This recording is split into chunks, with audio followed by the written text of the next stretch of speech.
with the name of Allah, the most gracious, the most merciful,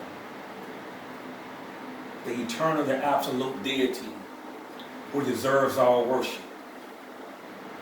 We bow to Allah subhanahu wa ta'ala willingly. And we ask Allah subhanahu wa ta'ala to guide us during these trying times as a people and as a nation. I want to start by saying that God, Allah, the Supreme Being, He does not change a condition of a people until they change what's in themselves. What is that saying to us? With wisdom, that means that we must first rectify that what lies within ourselves if we want help from Allah, the one God. We've been seeing the news for the last 2 weeks, 3 weeks. This upheaval in the American society. This is an ongoing, incessant disrespect to us as a people. I'll read the names out here of the victims of American injustice who die at the hands of police aggression. Walter Scott, Freddie Gray, Sam DeBoer, Philandro Castile, Terrence Crutcher, Alton Sterling, Jamar Clark, Jeremiah McDowell, William Chapin II, Walter Scott, Eric Harris, Tamir Rice, Akar Gurley, Michael Brown, Eric Gardner, Mike Bell, Taisha Miller, Amadou Diallo, Sandra Bland, Breonna Taylor, George Floyd, and 2 brothers I know personally who died at the hands of these brute beasts in Watts, California. The brother Richard Richner, Little Rich, who was only 18 years old of age, who died in the hail of bullets of these aggressors. And the brother Little Kenny was also murdered in the projects known in Watts, Livingston Gardens. We have to be very careful during these times. Our ancestors must be consulted in spirit in the phase of our resistance as a people. Muslims have a duty and an obligation to our people.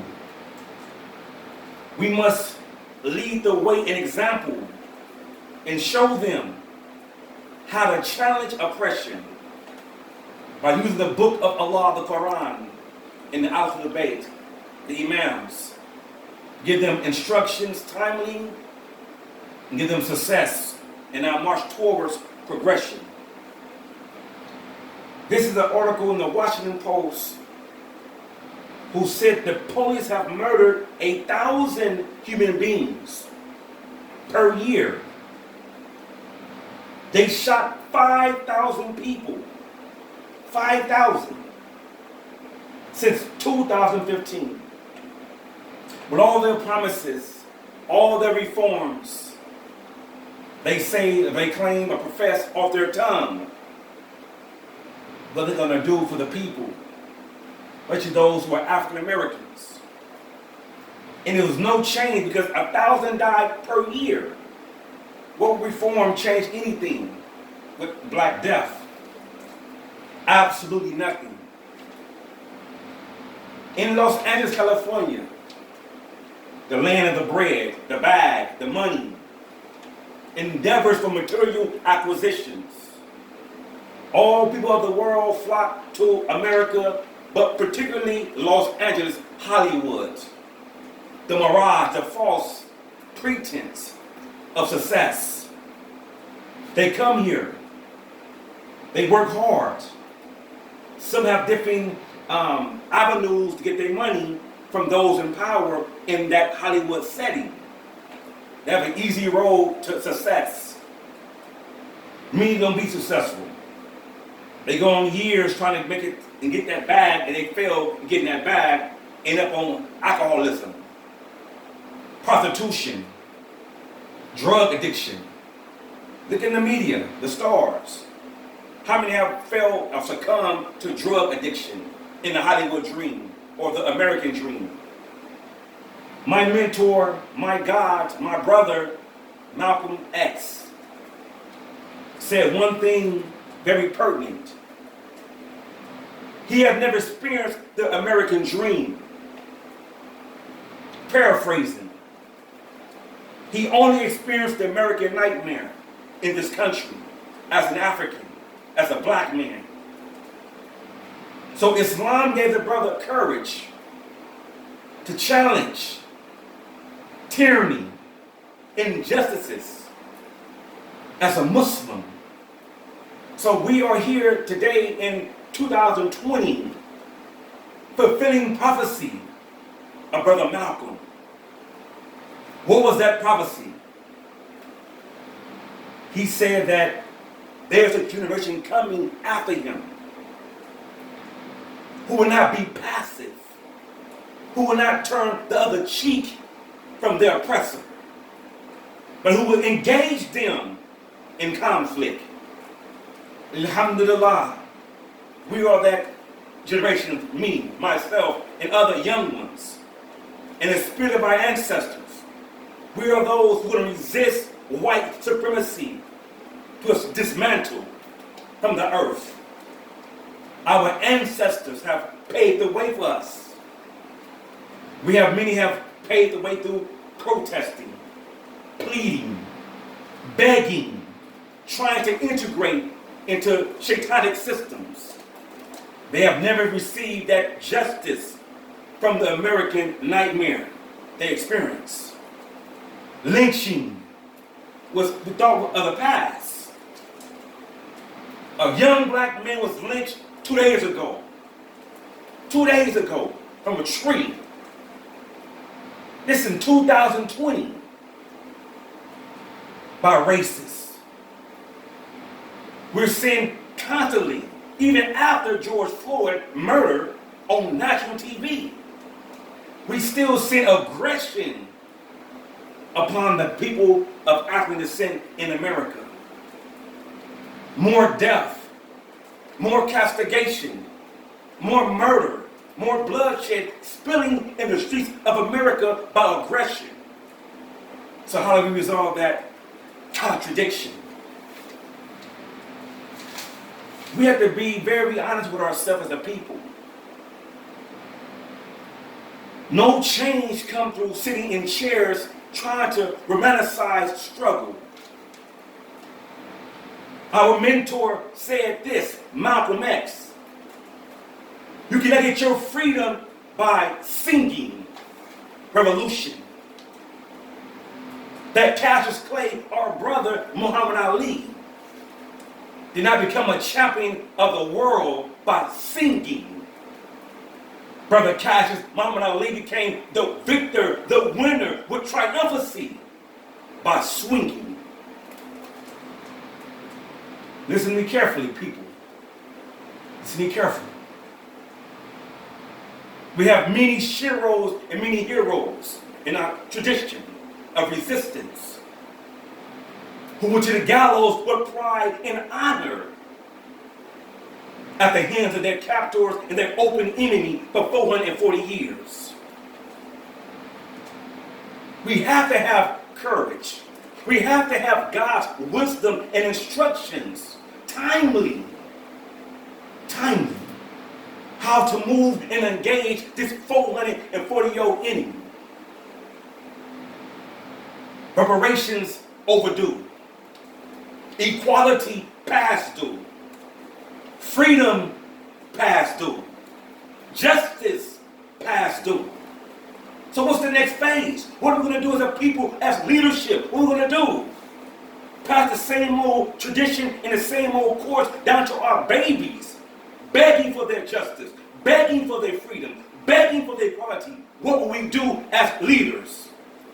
How will we guide them to freedom? That's something you must think about if you're a leader. I'm going to read some, alhamdulillah, from the biblical textbook. In this book is still gems of wisdom with the accurate and proper interpretation of this book. We are in this book as well. And God has given us the insight, the mental faculties to read between all the hogwash. Get those gems that's a sweet nectar to our mind and to our spirit that's insatiable, want to quench our thirst. It's there for us to read it. It says in the Bible, Ezekiel 37. See, when a lot of the Muslims, whether you're African American or you're Iranian or you're a Palestinian or you're an Asian Muslim, Allah tells us in the Quran to enjoin the good, forbid the evil, and reject shaitan. That shaitan is our open enemy. Is he a spirit? Yes. Yes, he's a spirit. But shaitan become manifested in the physical body as an entity. Shaitan. In a physical body. So we must deal with shaitan on all levels. Intellectual confrontation. Physical confrontation. But most importantly, brothers and sisters, spiritual confrontation with shaitan. It says, Bismillah ar-Rahman ar-Rahim. The hand of God came upon me and set me down in the midst, listen, of a valley. And it was full of bones. Full of bones. Then he caused me to pass by them all around. And behold, there were very many bones in the opening valley. And it was full of bones.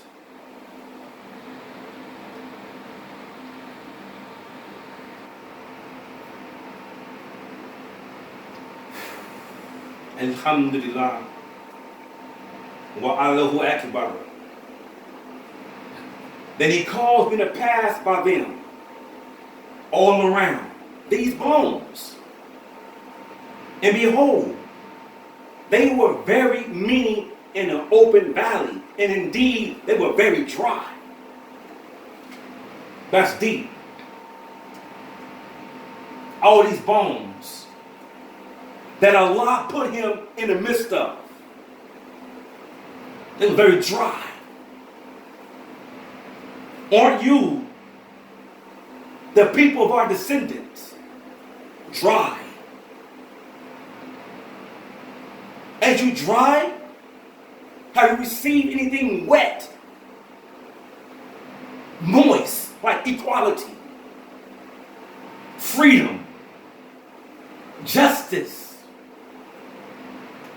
Have you received anything wet like that on your life? Have you lived an honorable life in America yet? Not the ghettos, not the slums, not in poverty. Have you really experienced the American dream they told you about? Have you? Or are you so dry that your brain can't even fathom justice and equality and freedom and peace in America.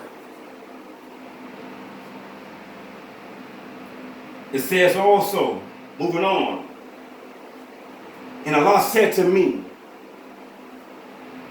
Son of man, call these bones. Call them. Can these bones live? So this is a man of God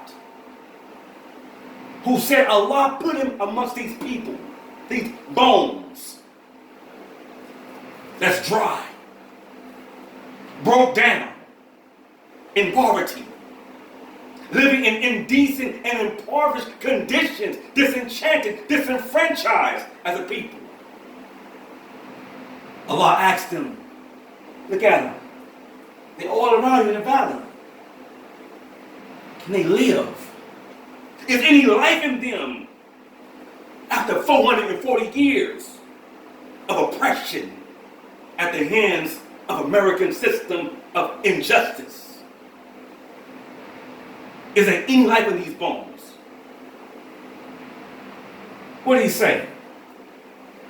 He said, Ya Allah, you know. You know. You made them. You made them, Allah. You made them. You know. I know not. But what you know and tell me, I know. That's humility.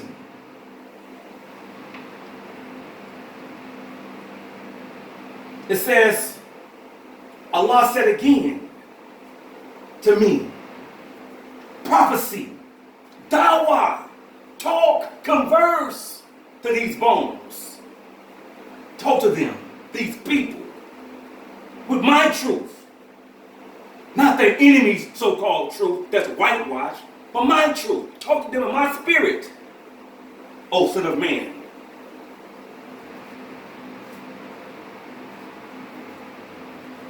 He says, say to them, these dry bones, O dry bones, hear the word of thy Lord.